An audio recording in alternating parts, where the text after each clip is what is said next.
Assalamualaikum warahmatullahi wabarakatuh, Lur. Kali ini kita mau deres, Lur, meskipun pohon basah karena tadi malam hujan, Lur.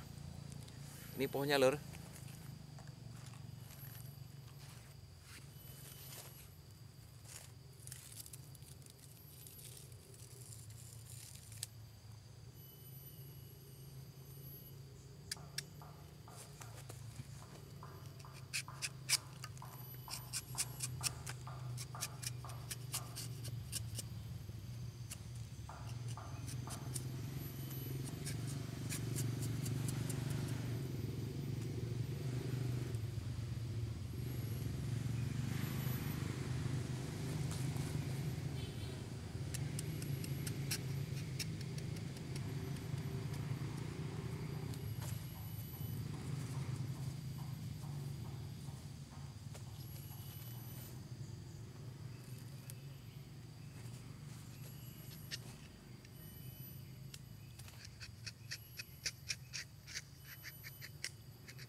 Masih belambang-belambang, Lur.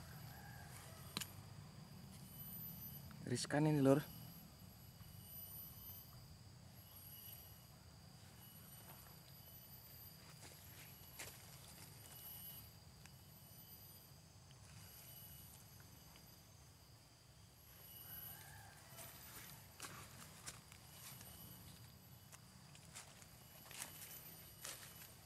Oke, Lur.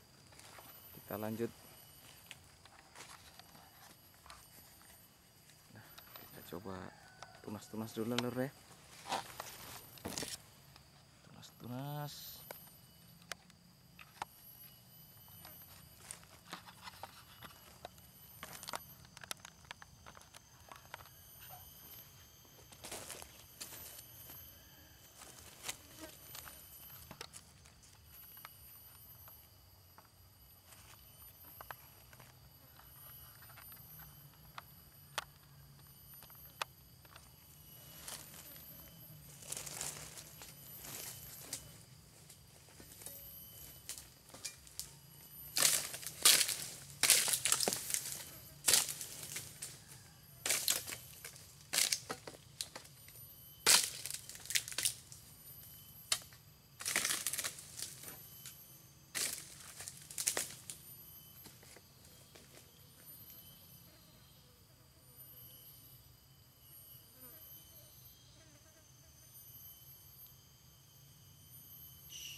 Oh,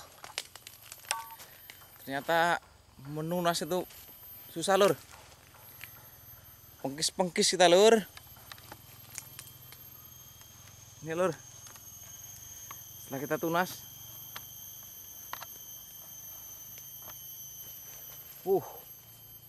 Napas lur. Ini ada kemarin buah lur, ini buah sisanya lur. Buah kecepet lur. Nah, karena dia berbuah kita rawat lah lur. Ini hasil tunasannya lur.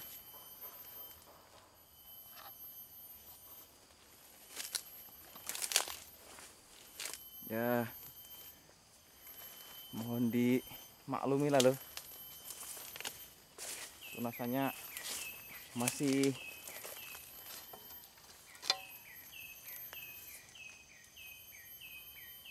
centang perenang, belum rapi lur.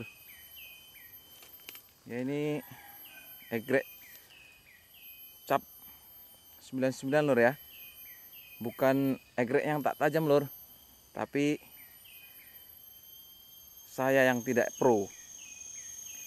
Ini egrek 99 nih, egrek diberi oleh PT ya, untuk masyarakat.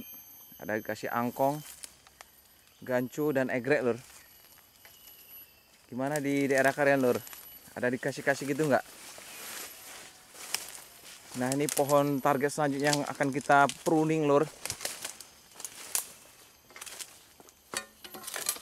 Kalau kita ada buahnya lur. 1, 2,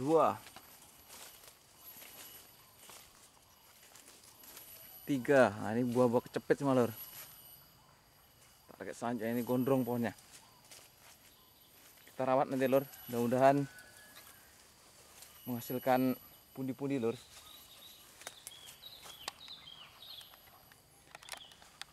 Kita wolon dulu lur. Wolon ngopi-ngopi.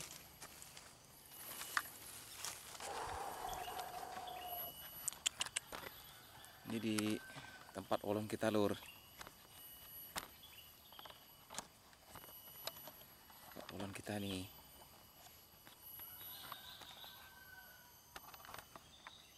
Oke.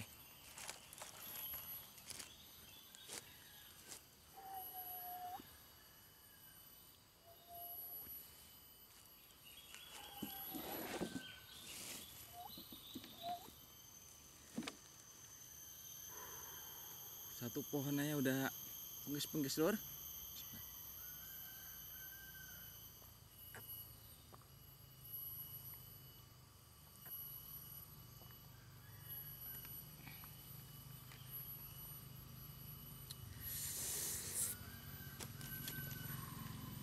Mantap lur.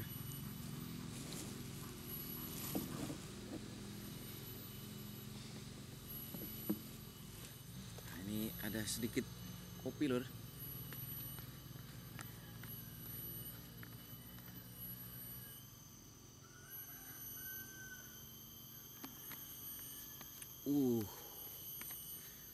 Langsung melek matanya lur, padang.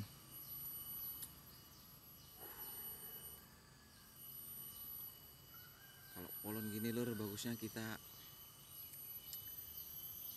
ini lur, belajar. Ya Allah.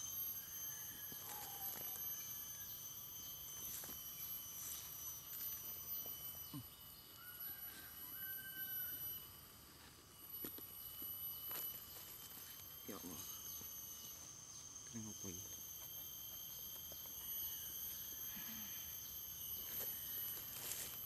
Baik lur.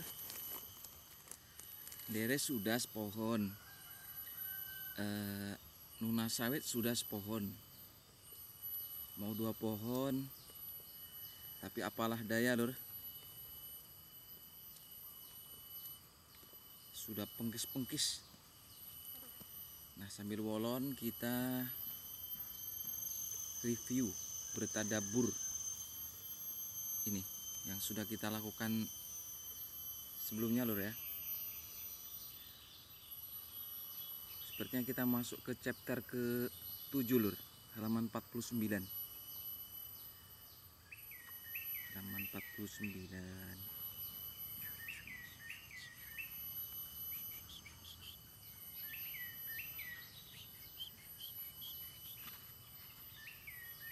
Ini judulnya Dari Kelontong Pinggiran ke Kubu Metropolitan. Kita ulangi lagi, Lur ya. Dari kelontong pinggiran ke kubu metropolitan. Nah, tadi malam saya sudah baca-baca, Lur. Jadi di sini ada seorang tokoh yang ditulis oleh Mbah Nun dengan kata ganti orang pertama, yaitu di sini tidak menyebutkan nama ya. Kalau sebelumnya ada nama-nama seperti Kang Kanip, di sini Mbah Nun menuliskan dengan kata ganti orang pertama, yaitu saya. Nah, saya di sini nanti kita coba menemukan siapa saya di sini. Nah, dalam chapter ke-7 ini dituliskan bahwa ada seorang tokoh. Tokoh ini bukan seperti ini, Lur ya. Bukan tokoh yang bukan tokoh besar gitulah. Ini di sini menggambarkan seseorang, tapi nanti kita analisis lah. Jadi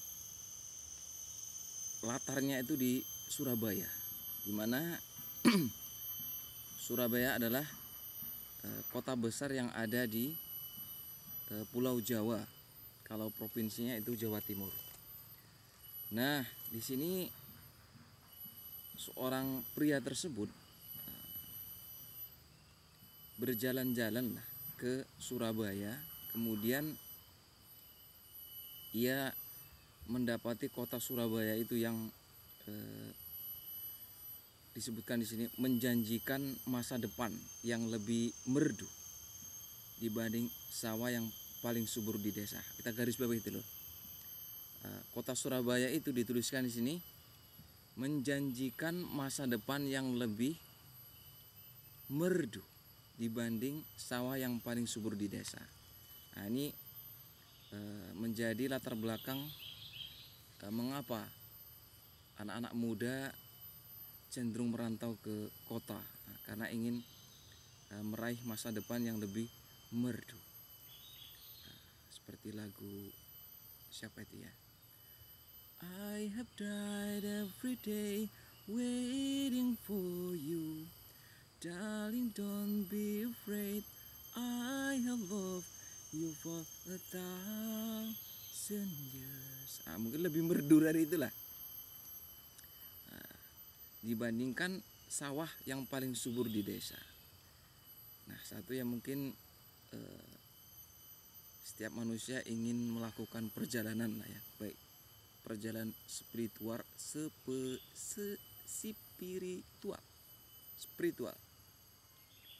maupun perjalanan menuju kesuksesan yang sesuai dengan paradigmanya. Kemudian seorang lelaki tadi itu mampirlah di sebuah warung kecil. Nah, sebut saja warung kaki lima. Posisinya di seberang toko Siola. Di sini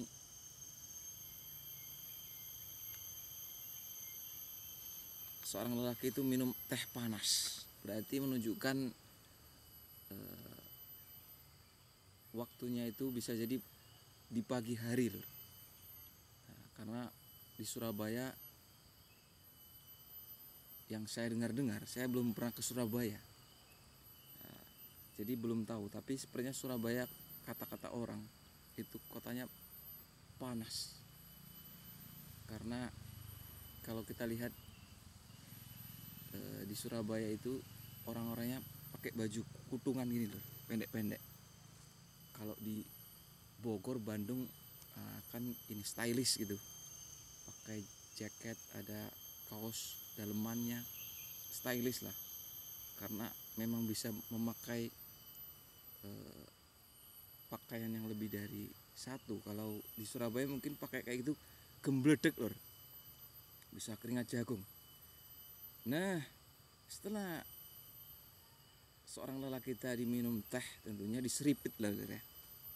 diseriputlah teh panas itu, dan ia mendapati kota yang sangat megah.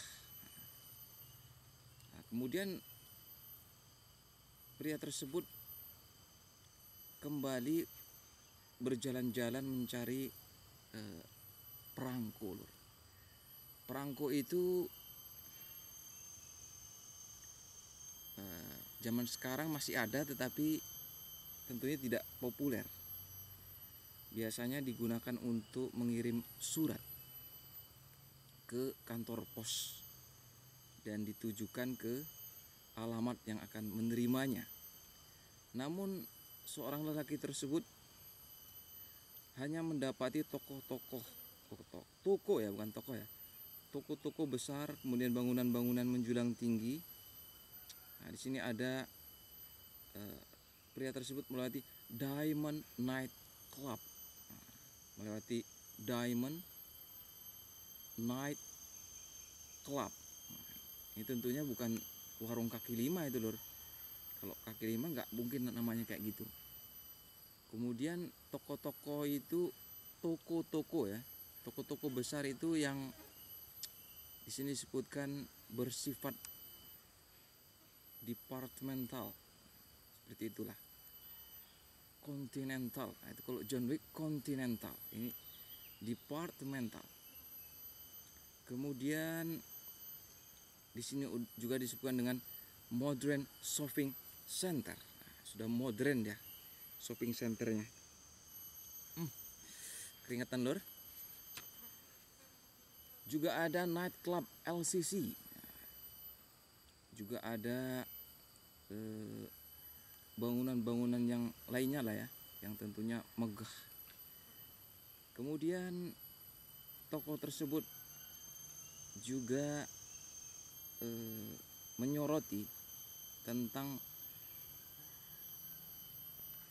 ini lapak-lapak atau lapau-lapau, atau di sini warung lah ya, warung-warung kelontong itu yang sudah mulai tersalip oleh bangunan-bangunan besar seperti Diamond Night Club tadi.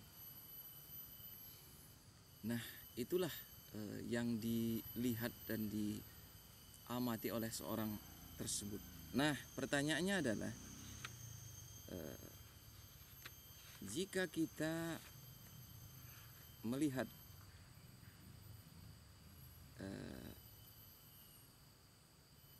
apa yang ditulis oleh Mbak Nun, maka ada banyak pertanyaan di sini. Nah, ini baru di Surabaya lah, di Surabaya ya. Nanti ada juga Mbak Nun menulis tentang pendidikan, kemudian tentang kebudayaan juga di sini, tentang seni, kemudian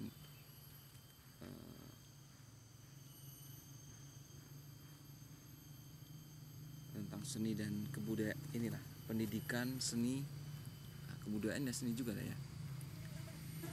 Nah, sudah dibaca nih karena habis ngegrek, lor ya, kurang sistematis ininya, rangkumannya.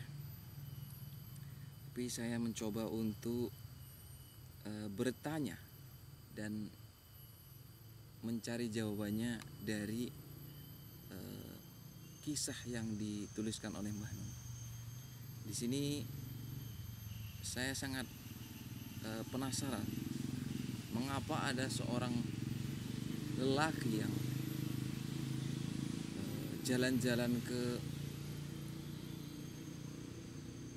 kota besar, tapi malah bukan ini, lor ya, menikmati kota besar tersebut secara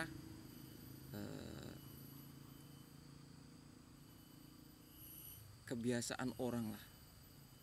Nah, ini lelaki tadi itu dari Jombang. Nah, Mbak Nun dari Jombang, tapi tidak mungkin lah penulis menuliskan dirinya sendiri di dalam peristiwa tersebut. Tentunya tidak seperti itu ya. Nah, tentunya tokoh di sini kita temukan siapa tokoh ini. Nah, tentunya tokoh yang kita bahas ini bukan tokoh yang seperti saya lah, misalkan jalan-jalan ke Surabaya, tentunya yang saya cari Ya, yang pertama tentunya kuliner, kemudian tempat-tempat yang menarik lah bagi saya, seperti ya wisata, kemudian toko elektronik, ya tentunya lebih murah dibandingkan di desa, karena tentunya memotong mata rantai penjual itu, kita bisa membeli dari tangan ke dua misalkan. Kalau di desa kan sudah beberapa tangan itu. Mungkin itulah kalau saya ya. Tetapi di sini toko ini tidak mencari kuliner. Nah, biasanya orang kan mencari kuliner, tidak mencari barang-barang elektronik, tidak mencari pakaian atau shopping di mana, tidak mencari apa ya, hotel lah mungkin yang megah istimewa gitu. Tapi malah ke warung-warung kaki lima, kemudian nyarinya juga perangko, kemudian mengamati kota Surabaya yang diprediksi kaum menengah ke bawah, menengahnya aman, yang ke bawahnya hilang. Nah, itu tergusur dalam artian. Nah, di sini saya menjadi bertanya-tanya, siapakah gerangan saya yang ditulis oleh Mbak Nun dalam chapter ke-7 ini. Nah, jika sebelumnya kita membahas tentang seorang Raja Jawa tanpa mahkota, nah, saya mencoba untuk menarik ya benang Raja Jawa tanpa mahkota dengan seorang tokoh saya ini. Kok tokoh saya ini terlihat aneh, terlihat aneh, tidak seperti orang biasa. Maka saya menyimpulkan bahwa berkemungkinan tokoh ini adalah seorang raja yang memang tidak menginginkan mahkota dalam kesehariannya. Jadi ada khuturat atau ada keresahan yang dialami oleh tokoh saya tadi itu, yang saya menyimpulkan adalah dia adalah seorang raja yang tidak menginginkan mahkota. Sebab jika orang biasa tidak demikian, tidak akan mungkin kepikiran orang-orang bawah tegusur, alah itu nggak ada itu. Kalau orang biasa lah ya menyelamatkan diri masing-masing lah kalau orang biasa ini. Dan itu menurut saya sangat wajar, karena orang-orang biasa, orang-orang bawah ini ya sudah sibuk dengan mikiri besok kerja apa, besok kalau yang ini anak mau disekolahkan di mana, besok mau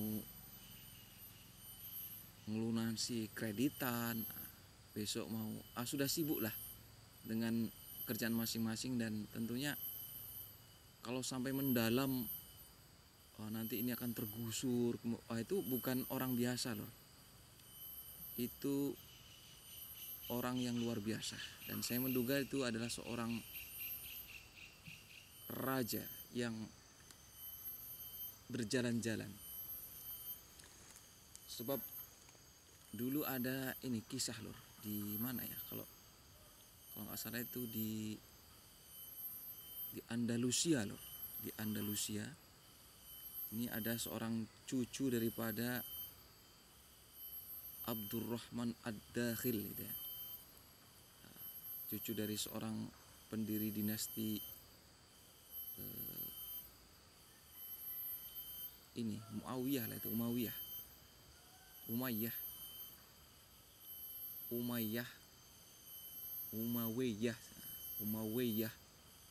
di ini ya, Andalusia. Sebab di Baghdad kan di kudeta lah bahasanya oleh ini As-Saffah itu. Kemudian ya ini ceritanya seperti inilah. Ini udah masuk ke Andalusia, ini cucunya ini. Dan dia menerapkan seperti itu, tidak menggunakan khalifah dalam atribut khalifah di dalam kesehariannya. Ya kerjanya seperti itu. Berjalan-jalan melihat orang-orang yang ada di Andalus itu, bagaimana kehidupan mereka. Nah, suatu ketika dia bertemu dengan orang-orang di sekitarnya. Selanjutnya pria tersebut ditanya bagaimana tentang gubernur yang ada di sebuah kota tersebut. Sebut sajalah kotanya Sevilla lah ya. Sevilla. Kota Sevilla. Bagaimana dengan gubernur kota Sevilla? Nah, ketika seorang raja ini, kalau di kita lah ya, khalifah kalau di sana, atau sultan kalau di sana, itu loh, itu kan bisa dikatakan itu abdi khalifah. Kemudian loh, kalau abdi khalifah itu ya harus mengabdi kepada makmumnya, karena nantinya di ending kehidupan dia akan ditanya tentang kepemimpinannya itu. Kemudian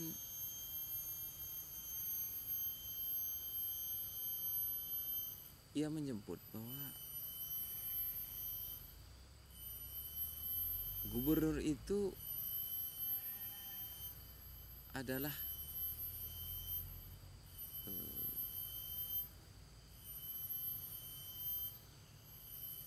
pengabdi kepada rakyat. Jadi saya bisa memanggil dia. Nah, gitulah endingnya. Terbelalaklah orang-orang yang ada di sekitar sana.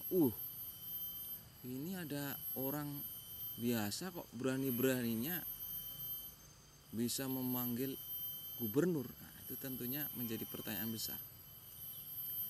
Kemudian selang beberapa waktu ke waktu, benarlah apa yang dikatakan oleh sang pria tadi, bahwasanya dia mampu untuk memanggil gubernur itu. Sebab ya dia tuh sebenarnya adalah rajanya. Jadi dia berucap demikian itu ya memang karena terdapat keluhan-keluhan warga Sevilla terhadap gubernur yang ada di wilayah mereka. Maka selaku cucu daripada Abdurrahman Ad-Dakhil, tentunya ia mencoba untuk menyelesaikan masalah tersebut dengan memanggil sang gubernur. Nah, selanjutnya beralih ke kisah yang ditulis oleh Mbah Nun di Warung Kelontong dan Kubu-Kubu Metropolitan ini. Kita bisa melihat bahwa yang kita sebutkan tadi, seorang raja yang tidak ingin menggunakan mahkotanya itu lebih memilih ke bawah, turun ke bawah dan melihat aspirasi daripada rakyatnya. Nah itulah yang dapat kita ini ya temukan dalam chapter ketujuh ini. Selanjutnya menyambung daripada tulisan Bahnun. Bahnun juga menulis tentang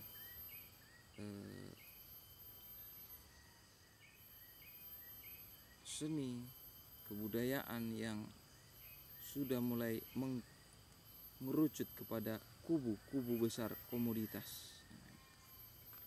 Jadi di sini disebutkan bahwa jika dahulu tentunya di zaman era sebelum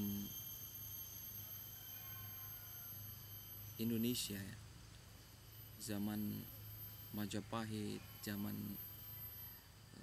sebelum Majapahit itu seniman itu ya mengalir dalam diri seorang manusia, mengalir dalam kehidupan, tidak dikubu-kubukan.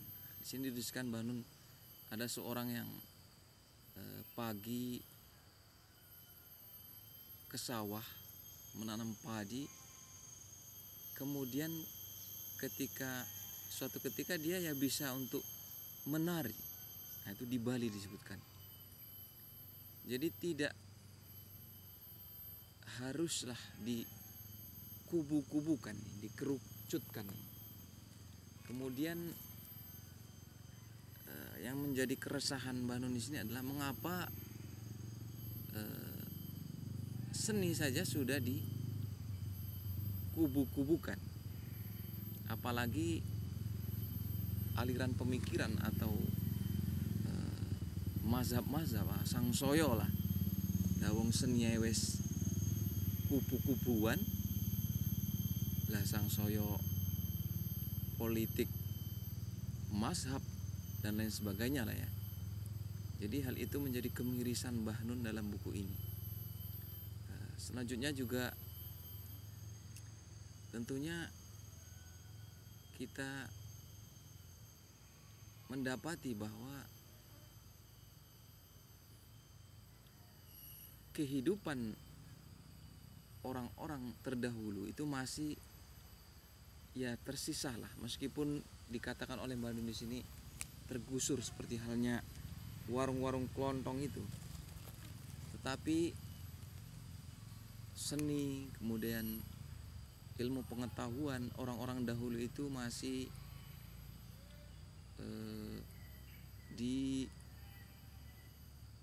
diwarisi oleh sebahagian rakyat Indonesia. Nah, contohnya di Bali tadi yang masih ada pagi menanam padi di sawah, kemudian ketika ada acara dia mampu untuk menari dan tanpa harus diponis sebagai seorang seniman atau bukan. Jadi di era modern ini seniman itu angel kerjanya nih. Ya, nanti kalau sampai dia melakukan sesuatu yang tidak berkaitan dengan seni menurut era modern, maka ketokohannya sebagai senimannya akan hilang, atau sebagai budayawannya akan hilang. Misalkan ada tokoh budayawan yang tiba-tiba jualan inilah ya, jualan nasi goreng, jualan bakso, jualan jagung bakar, jualan kacang, jadi along-along, kemudian atau menjadi tukang deres, jadi pemanen sawit, jadi super truk, tokoh kebudayaannya itu akan luntur. Nah, kalau di era modern maka tokoh budaya itu harus macak sebagai budayawan. Nah, kalau sudah nggak macak budayawan, orang akan menganggapnya bukan budayawan. Seperti hal juga dengan ustadz, harus macak picture ustadz gitu. Kalau kiai ya saya nggak berani, nanti banyak yang protes. Ya ustadz lah. Nah, kalau ustadz kemudian tidak memakai atribut keustatan, maka automatically dia akan eliminasi oleh tanda petik anggapan manusia modern. Nah, itulah yang dikritisi oleh Mbak Nun, dan itu sebenarnya dilakukan oleh Mbak Nun dalam kehidupan sehari-harinya, tidak melekatkan atribut kubu-kubu sebuah, kita katakan, titik di era modern ini dalam kehidupan Mbak Nun. Kita lihat tentunya Mbak Nun tidak macaknya itu ya macak kayak wong biyen lah, macak kayak wong biyen. Kita lihatlah Mbak Nun ya tidak memacak budayawan yang enggak, macak politisi yang enggak, macak ustad yo apa meneh lah koyo ngono kae itu lagi. Mbak Nun gondrong terus ngene iki wis pasti jemaah ya mau. Nah, kemudian macak apa meneh lah sangsaya macak ini ya artis ya ora. Nah, itu ternyata Mbak Nun melakukan hal itu. Dan di era modern ini hal-hal seperti itu sudah menjadi hal yang lumrah, dan selaku generasi muda saya pribadi tidak dapat menemukannya perbandingan ini kultur era sebelum Indonesia, sebab ada sebuah istilah lah ya di orang Jawa itu, kebudayaan terdahulu itu sudah terkubur. Sirno ilang kertaning bumi. Nah, guys, sudah hilang, sirna hilang ditelan bumi. Nah, kalau sekarang seperti inilah yang tampak lah ya, seperti sumburan lumpur lapindo yang menenggelamkan sebuah kebudayaan, sebuah peradaban. Nah, sehingga sulit untuk menemukan ini ya, referensi menuju ke peradaban tersebut. Nah, tentunya jadi tanda tanya juga, apakah para empu-empu terdahulu sudah menduga bahwasanya ilmu pengetahuan di era modern akan dipergunakan tidak semestinya, sedangkan peradaban terdahulu itu sudah mampu menembus Mars, kita sebutkan lah ya. Inilah ya hiperbolanya lah ya, jangan terus ya orang mungkin ya. Hiperbola itu kan boleh sih, dalam bahasa kan ada hiperbola. Jadi peradaban terdahulu itu sudah mencapai planet Mars, sedangkan saat ini Elon Musk baru mau ke Mars dengan ini ya lah ya, ilmu pengetahuan yang dikumpulkan oleh ilmuwan. Meskipun sudah ada orang yang ke Mars menurut pengetahuan modern, namun saya membahasakan dengan hiperbola bahwa sirna ilang kertaning bumi tadi memang pengetahuan-pengetahuan yang empu-empu terdahulu itu memang sudah tidak lagi fikoh kepada manusia akan datang ini. Maka ditugaskan untuk golek dhewe. Nah, betapa angelnya itu lur. Golek dhewe sesuatu yang sudah terkubur oleh zaman, waktu, dan alam, dibayangkan.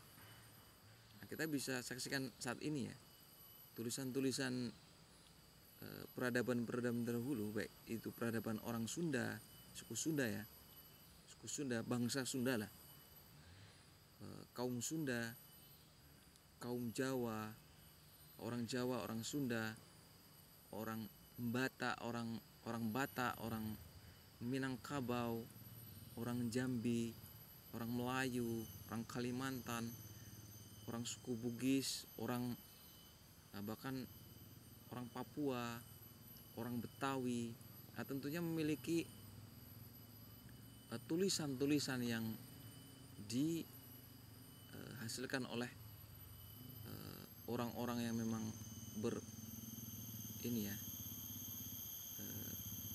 kompeten lah dalam bidangnya. Tetapi di 45 hingga sekarang ini tulisan-tulisan tersebut sirna ilang kertaning bumi. Nah, khususnya tulisan ini ya, orang Jawa itu punya tulisan paku kalau nggak salah. Kalau saya pernah beli bukunya itu ada Hana Caraka Data Sawala pada jayanya. Tapi ya memang susah untuk ditemukan lah ya. Dan kita, saya selaku orang yang berdomisili di Indonesia tentunya ya kepingin.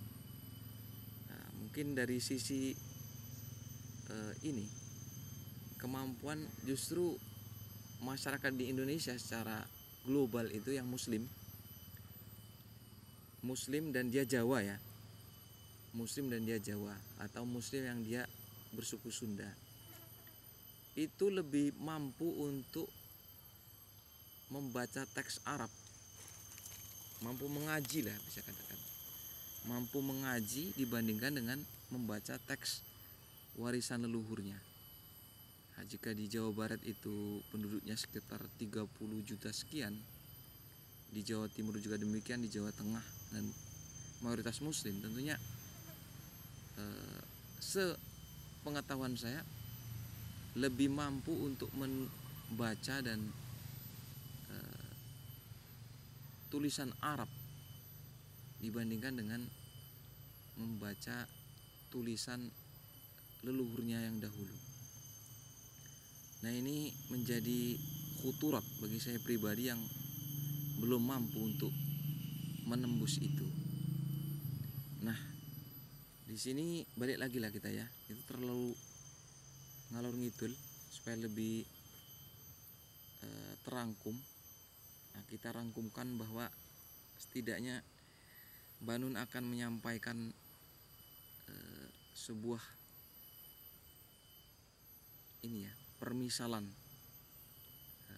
di mana dari sisi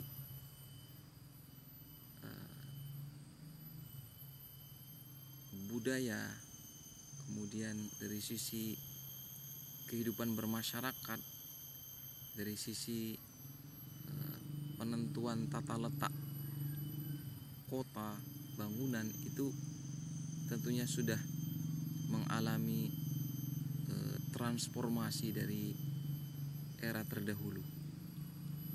Nah, bahkan di era modern ini cenderung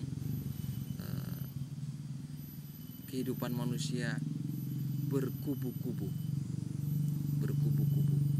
Nah, setiap kubu itu jadi raja semua. Kubu A sampai kubu Z, A-nya punya raja sampai Z-nya punya raja. Kenapa demikian? Sebab yang benar-benar rajanya itu tidak mau menggunakan mahkotanya di hadapan publik, sebagaimana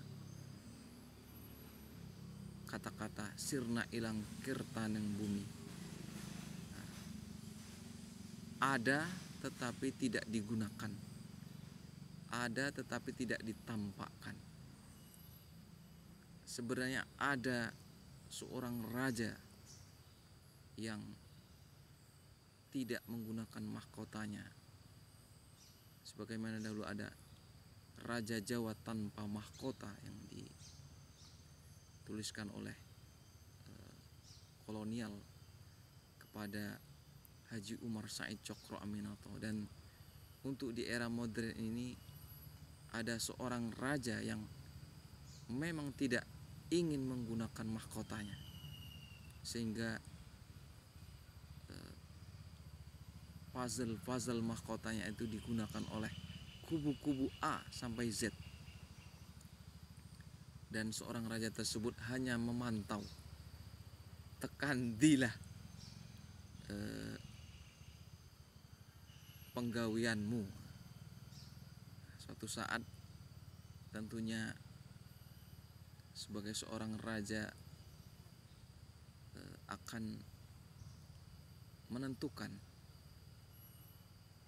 apa yang terbaik untuk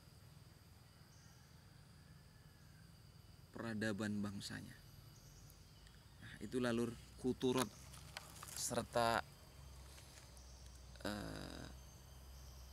unek-unek seorang